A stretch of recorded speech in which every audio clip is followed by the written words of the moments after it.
নর দেবত্তমাপন্ন সুরকার্য চিকিৎসয়া সমুদ্র নিগ্রহাদিনী চক্রে বিদ্যা নতঃ পরম।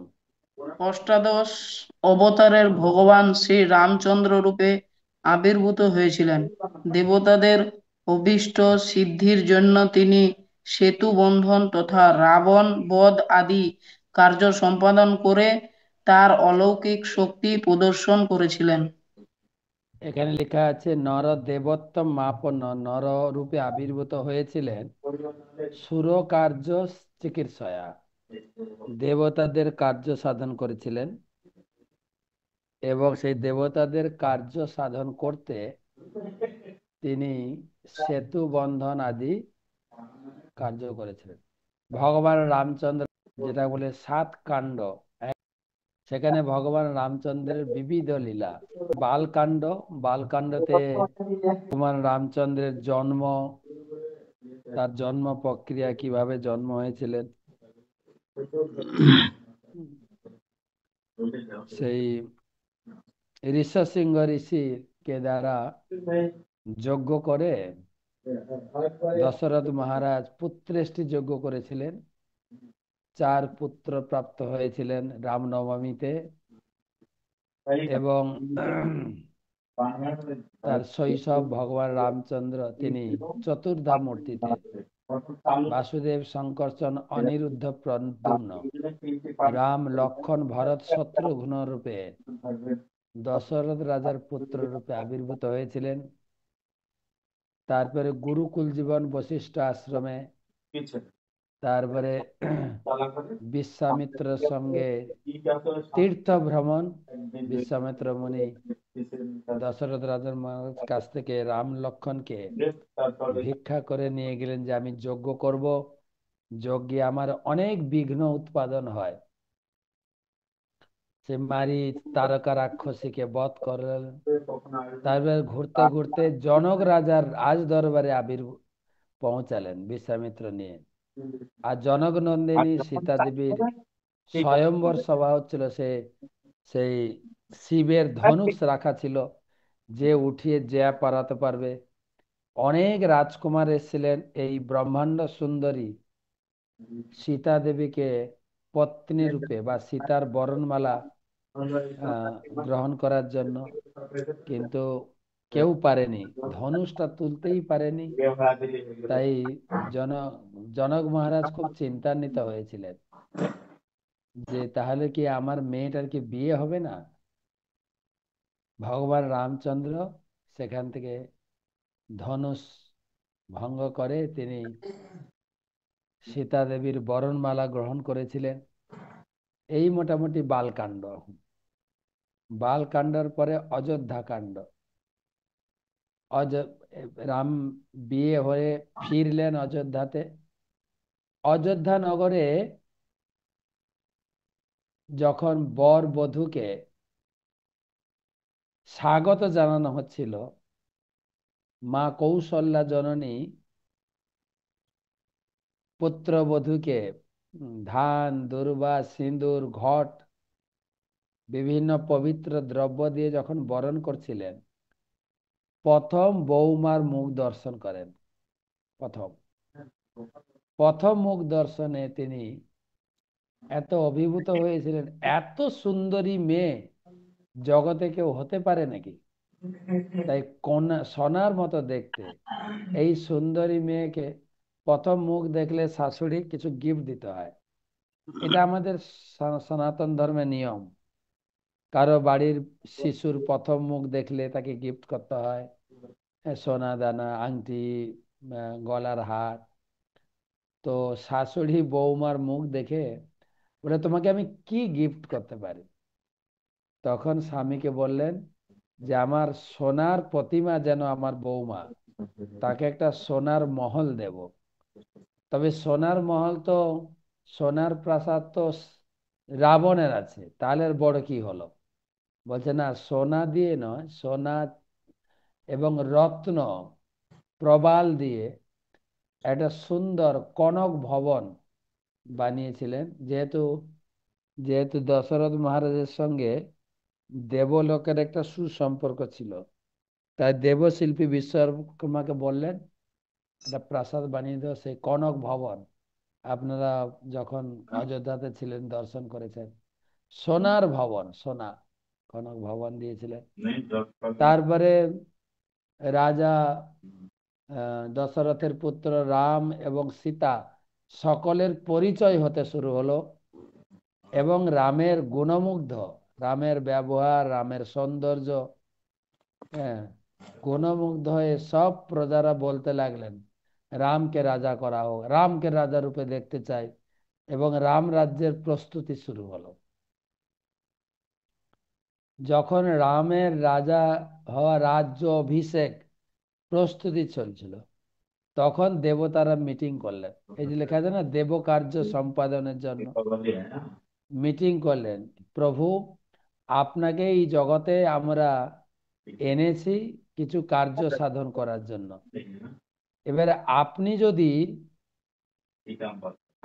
যদি রাজা হয়ে বসে যান অযোধ্যায়, তাহলে এই কাজগুলো হবে কি করে? দেবতারা নিবেদন করলেন। তো বলছি, তাহলে তোমাদের কাজটা তোমরা করে নাও। তখন দেবতারা মিলে সরস্বতীকে বললেন যে এই রাজ্যাভিষেক কার্যটাকে পণ্ড করে দাও। পরিবারের মধ্যে যার হোক একটা মাথা বিগড়াতে হবে। সরস্বতী চিন্তা করলেন যে যারা অযোধ্যাবাসী, ভগবান রামচন্দ্রের পার্ষদ, তাদের মাথা তো বিগড়ানো যাবে না, কিছুই করা যাবে না, তারা ভগবানের পার্ষদ। তবে বাইরে থেকে কেউ এসে আছে কি অযোধ্যাতে, তার মাথাটা বিগড়াবো। তখন দেখলেন এই কি নাম আমাদের, যে মাথাটা বিগড়ালো, কার নাম? মন্থরা। মন্থরা। মন্থরা বা কুবজাও বলা যায়, পিঠে কুচ ছিল। মন্থরা, মন্থরা, মনকে হিলিয়ে দিলেন নাকি সরস্বতী এসে তার মাথাটাকে। মন্থরা অ্যাকচুয়ালি যখন কৈকেয়ী কৈকেয়ীর সঙ্গে দাসী রূপে এসেছিলেন তার সেবা করার জন্য, তার ব্যক্তিগত সেবিকা, সেই মাথাটা গুলিয়ে দিলেন। তারপরে আপনারা কাহিনী জানেন। এটা মন্থরার কোনো দোষ নয়। ভগবান রাম, কোথাও লেখা আছে, আমি একজনের কাছে শুনছিলাম, ভগবান রামচন্দ্র কৈকেয়ী কৈকেয়ীকে কৈকেয়ীকে ভালোবাসতেন। হ্যাঁ, এবং কৈকেয়ীও নিজের ছেলে থেকে রামকে ভালোবাসতেন। হ্যাঁ, অনেক সময় হয় না, নিজের মায়ের থেকে কাকিমা জেঠিমার সঙ্গে আরো বেশি দহরম মহরম। তো তখন কৈকেয়ীকে বললেন যে মা, তুমি সত্যি আমাকে ভালোবাসো? তুমি ভালোবাসো মানে প্রাণের থেকে ভালোবাসি। বলে মা, একটা জিনিস চাইবো তোমার কাছে। বলে তুই কি চাইবি? তুই যাই চাইবি দেব, এমনকি তুই যদি আমার প্রাণ চেয়ে নিস তাও দিয়ে দেবো। ভগবান রামচন্দ্র বলছে প্রাণ না, আরেকটা জিনিস চাইবো যেটা প্রাণের থেকে অধিক। দেখো, আমাকে এই রাজ্যে রাজা হয়ে বসে গেলে কাজ হবে না, আমি বনবাসে যাব। তাই বনবাসে যাওয়ার জন্য তোমাকে দায়িত্ব নিতে হবে। তোমাকে সারা জীবন এই বদনামের বোঝা বইতে হবে।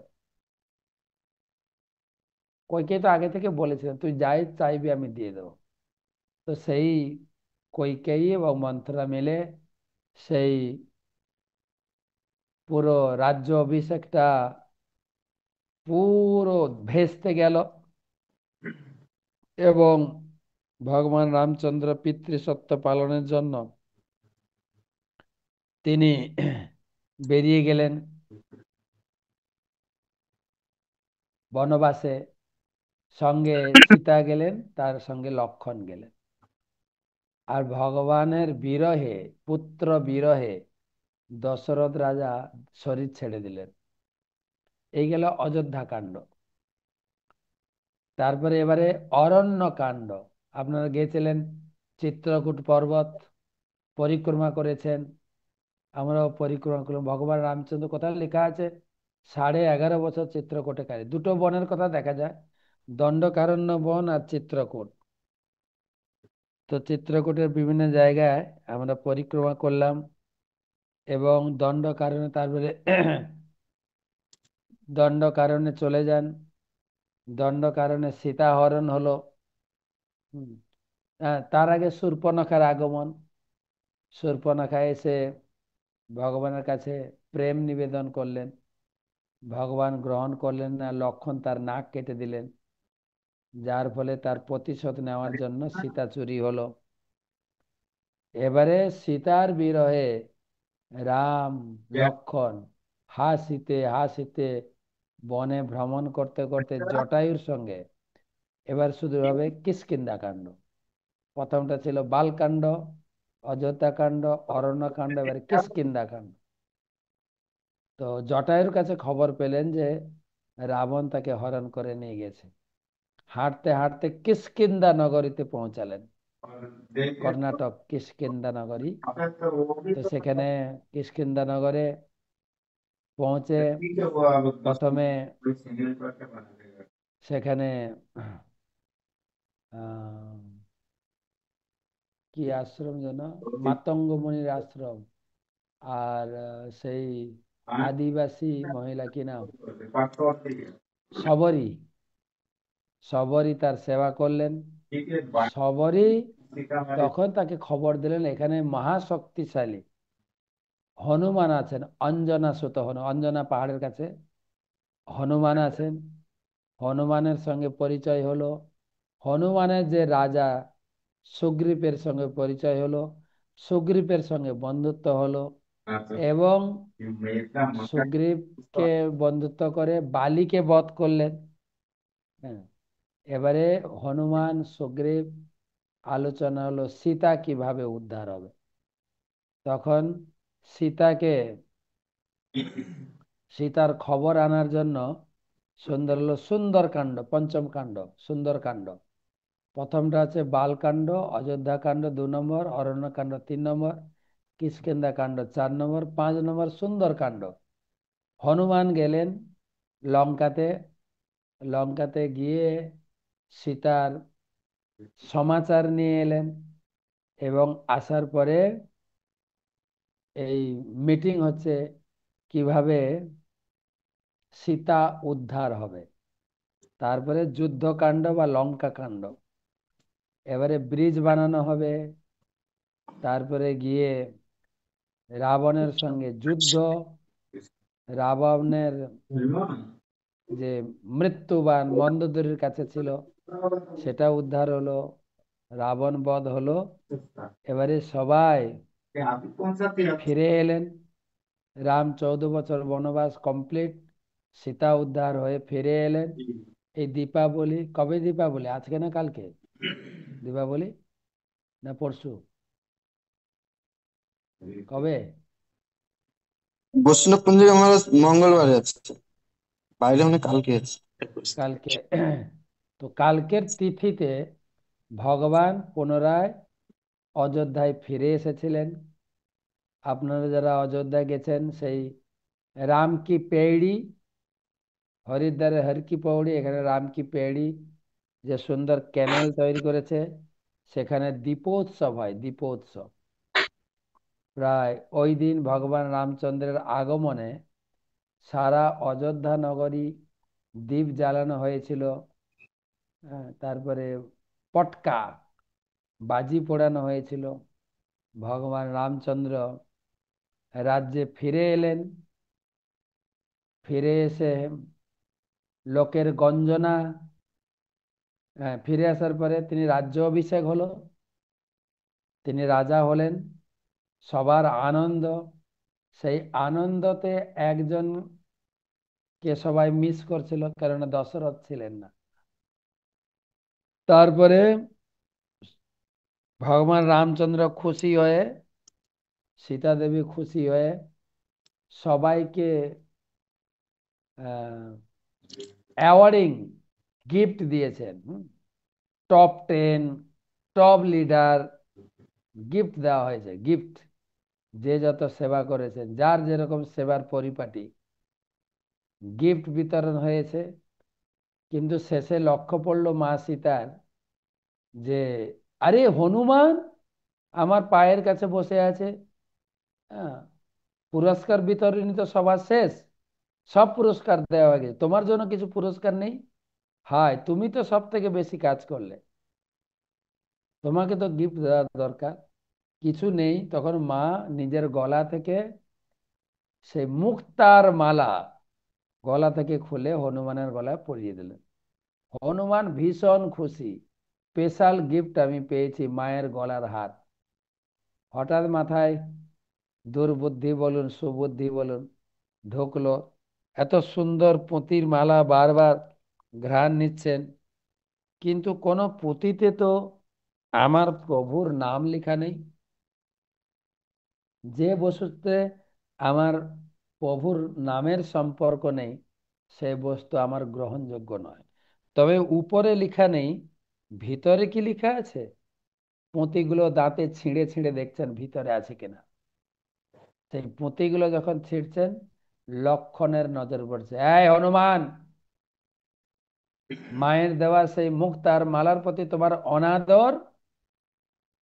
আর হনুমানকে ভয়, হনুমান লক্ষণকে ভীষণ ভয় করত, ও তো ভয়ে কাঁপছে, বলছে না না না, আমি এটা মুক্তার মালা মা আমাকে পরিয়েছে, কিন্তু আমি দেখছিলাম এখানে প্রভুর নাম লেখা নেই, হয়তো বাইরে লেখা নেই, ভিতরে আছে কিনা দেখি। সেই জন্য ভিতরে দেখলাম, ভিতরেও লেখা নেই, একটা পুঁতিতে নেই, তার একটা পুঁতিতে, আরেকটা পুঁতিতে। আর লক্ষণ খুব রেগে গেছে, বানরের গলায় মুক্তার মালা, আহ, অত তোর প্রভু ভক্তি, পুঁতিতে প্রভুর নাম লেখা নেই বলে দাঁতে ছিঁড়ে ছিঁড়ে ফেলেছে।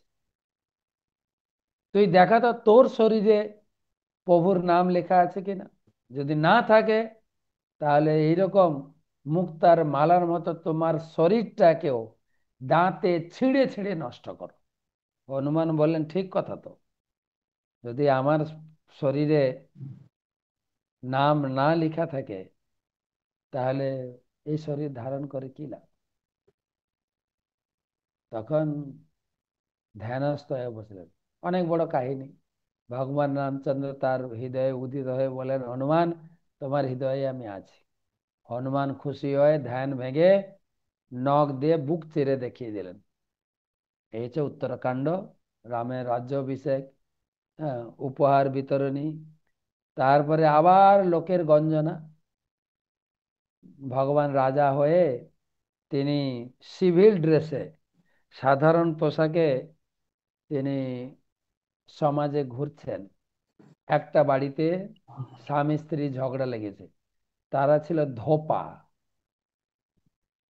স্বামী খোঁটা দিচ্ছে স্ত্রীকে, তুমি কি আমাকে রামচন্দ্র পেয়ে গেলে, যে স্ত্রীটা এতদিন রাবণের সঙ্গে ছিল তাকে এবার পত্নী রূপে গ্রহণ করে নিল রাম। আমি কিন্তু ওই রকম না, তোমার মতো কুলোটা স্ত্রীকে আমি গ্রহণ করব না। এইটা শুনে রামচন্দ্র চমকে গেলেন যে আমার সম্বন্ধে এখনো লোকে কটূক্তি করছে। ফিরে এসে আবার সীতাকে বনবাসে পাঠালেন। আমরা সেই জায়গায় গেছিলাম, সীতার বনবাসস্থলী কোন জায়গা যেন, আমরা ট্যুরে গেলাম, এবারে কানপুর থেকে গেলাম, কারো মনে আছে? সেই বাল্মীকি মুনির আশ্রমে, লব কুশের জন্মস্থলী, কোন জায়গা আমার মনে হয় ব্রহ্ম ব্রহ্মঘাট নাকি একটা নাম ছিল, যেখানে আমরা ওখানে কীর্তন করেছি। তারপরে পরে গেলাম স্নান করতে, কারো মনে নেই? বহুরূপ জি কা তো মনে মনে থাকার কথা। এটা বিঠুরে আছে মহারাজ, বিঠুরের পাশে ব্রহ্মাবর্ত, হ্যাঁ ব্রহ্মপুত্র। ব্রহ্মাবর্ত, সেখানে আমরা গেলাম, ব্রহ্মাবর্ত স্থান। তো লবকুশের জন্ম হলো, তারপরে লবকুশের সঙ্গে রামের পরিচয় হবে। রামের সেই অশ্বমেধ যজ্ঞের ঘোড়াকে লবকুশ আটকাবেন, যুদ্ধ হবে। তারপরে লবকুশ গান গেয়ে গেয়ে সব পরিচয় করাবেন। আর সীতা দেবী তিনি আর ভগবানের এইসব বিরহ কি বলে তা সহ্য না করতে পেরে ভূমি দেবীর কাছে প্রার্থনা করলেন, সীতার পাতাল প্রবেশ হয়ে গেল। তারপরে ভগবান রামচন্দ্র এবারে কোন জায়গায় তিনি ভগবান রামচন্দ্র এই ধরাধাম ছেড়ে গেছেন কারো মনে আছে? অযোধ্যাতে মুক্তার ঘাট, গুপ্তার ঘাট, গুপ্তার ঘাট। ভগবান রামচন্দ্র তিনি অযোধ্যাতে রাজা হয়ে আছেন, গেটে আছেন লক্ষণ পাহারাদার। হঠাৎ একজন ব্রাহ্মণ এসেছেন, সেই ব্রাহ্মণ হচ্ছেন কলি। তিনি ব্রাহ্মণ রূপ ধারণ করে এসেছেন। তিনি এসে লক্ষণকে বলছে, আমি এক্ষুনি প্রভু রামচন্দ্রের সঙ্গে দেখা করতে চাই। তো তিনি বলেন ঠিক আছে। তখন রামচন্দ্রের সঙ্গে দেখা করে ভগবান রামচন্দ্রকে বললেন, আমি কিছু গুপ্ত জিনিস আলোচনা করব, এখানে যেন আমাদের এই কথা কেউ না শোনে, আর কেউ যদি শোনে তাকে মৃত্যুদণ্ড দিতে হবে। যদি প্রতিজ্ঞা করেন তাহলে আমি আলোচনা শুরু করব। তখন ভগবান লক্ষণকে বললেন, লক্ষণ তুমি বাইরে যাও, যতক্ষণ আমি না বলবো তুমি আসবে না ভিতরে। আর লক্ষণ শুনেও ছিল যে এখন ব্রাহ্মণ আর প্রভু রামচন্দ্রের আলোচনা হবে, এর মাঝখানে যে আসবে তার মৃত্যুদণ্ড হবে। আলোচনা হচ্ছে, সে ব্রাহ্মণ, কলিরূপী ব্রাহ্মণ বলছেন, প্রভু আপনি এই জগতে, কলি বা কালরূপী, আপনি এই জগতে যে কাজের জন্য এসেছিলেন সেই কার্য আপনার সাধিত হয়ে গেছে। আপনি এখন চাইলে থাকতেও পারেন আর আপনি যেতেও পারেন, আপনার ইচ্ছা। আর এই মুহূর্তে আলোচনা চলছে, মিটিং চলছে, হঠাৎ এসে দুর্বাসা মুনি গেটে। দুর্বাসা মুনি এসে বলছেন, আমি এখনই প্রভু রামচন্দ্রের সঙ্গে দেখা করতে চাই। লক্ষণ বলেন, না, প্রভু একটা বিশেষ এমার্জেন্সি মিটিং এ আছেন, এখন যাওয়া নিষেধ, আপনি কিছুক্ষণ অপেক্ষা করুন। দুর্বাসা মুনি বললেন, তুমি চেনো না আমাকে? এখন যদি অভিশাপ দিই তোমার সারা অযোধ্যাকে পুড়ে ছাই করে দেব। লক্ষণ বিপদে পড়লেন। লক্ষণ তখন চিন্তা করলেন যে ঠিক আছে, আমি ভিতরে যাব, প্রভুকে সংবাদ দেব, আমার মৃত্যুদণ্ড হবে কিন্তু অযোধ্যাপুরী তো বেঁচে যাবে। তখন লক্ষণ গিয়ে ঢুকেছেন প্রভুর কাছে, সেই ব্রাহ্মণ সঙ্গে সঙ্গে অন্তর্ধান হয়ে গেছে। ভগবান রামচন্দ্র বলে, লক্ষণ তোমার আশা নিষেধ ছিল না, তুমি এলে যে? রামচন্দ্র তো অবাক হয়ে গেছেন, আমার নির্দেশ তুমি কখনো উল্লঙ্ঘন করো না, আজকে হঠাৎ? তখন লক্ষণ সমস্ত ঘটনা বলেন যে গেটে দুর্বাসা মুনি অপেক্ষা করছে। তো দুর্বাসা মুনি অপেক্ষা করছেন। তখন ভগবান রামচন্দ্র বললেন, আমার রাজ্যের একটা নিয়ম আছে, কোনো ব্রাহ্মণ বৈষ্ণব কারোর অনুমোদনের অপেক্ষা রাখে না, নিয়ে আসো, এক্ষুনি নিয়ে আসো। তারপরে দুর্বাসা মুনির সঙ্গে দেখা হলো, দুর্বাসা মুনির সঙ্গে কথা বলে ভগবান চলে গেলেন, কিন্তু সমস্যা হলো মৃত্যুদণ্ড। পরের দিন মন্ত্রী পরিষদ লিডার মিটিং ডেকেছেন, ভারী গম্ভীর মিটিং, এজেন্ডা একটাই, লক্ষণের মৃত্যুদণ্ড। খুব গম্ভীর মিটিং, লক্ষণের মৃত্যুদণ্ড। আবার মৃত্যুদণ্ড দেবেন ভগবান রামচন্দ্র, গোত্রে গোত্রে বধ হবে, ভাইকে বধ। ভাতৃপ্রেমে ভগবান রামচন্দ্র, ভরত, শত্রুঘ্ন, লক্ষণের একটা নাম রয়েছে, কিন্তু এখানে ভাইকে মৃত্যুদণ্ড দিতে হবে।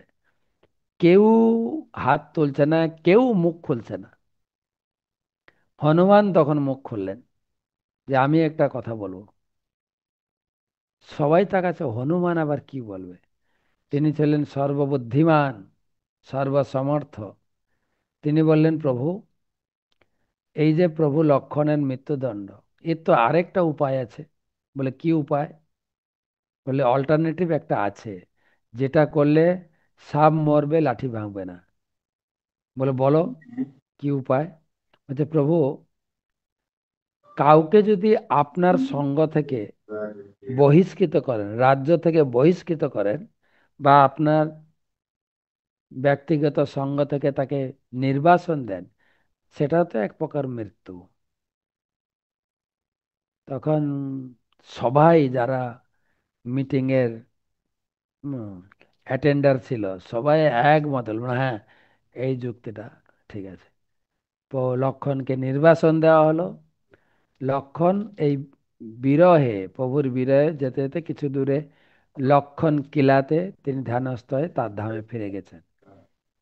এবারে লক্ষণের বিরহ, প্রভু প্রভু তখন কি করলেন, সমস্ত অযোধ্যাবাসীকে নিয়ে সেই গুপ্তার ঘাটে জলে নামলেন, ডুব দিয়ে তিনি চলে যাবেন। কিন্তু অযোধ্যাবাসী প্রভু রামচন্দ্রকে ছাড়তে চাইছিলেন না। প্রভু আমরা আপনাকে ছাড়বো না। যেরকম পরম পূজ্য শিশুমৎ ভক্তি চারু স্বামী গুরু মহারাজ যখন আমাদের ছেড়ে চলে গেলেন, তখন সেই সময় জয়পাতাকা স্বামী গুরু মহারাজ একটা কথা বলছিলেন যে প্রভুপাদ যখন দেহ ছাড়বেন বৃন্দাবনে আমরা ছিলাম, কিন্তু আমরা ছিলাম বলে প্রভুপাদ যেতে পারছিলেন না। প্রভুপাদ আমাদের এক একজনকে পাঠিয়ে দিলেন, আমাকে পাঠিয়ে দিলেন মায়াপুরে যাও। আমি বেরিয়ে এলাম প্রভুপাদের নির্দেশ নিয়ে। মাঝ রাস্তায় ট্রেনে এসে খবর পেলাম প্রভুপাদ চলে গেছেন।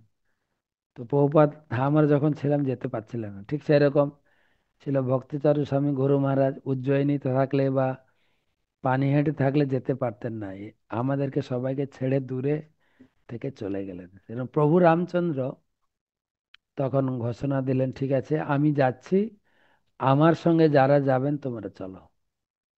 তো ভগবান সেই গুপ্তার ঘাটে তার শরীরটা মেল্ট হয়ে গেল, দুধের মতো জলে মিশে গেল।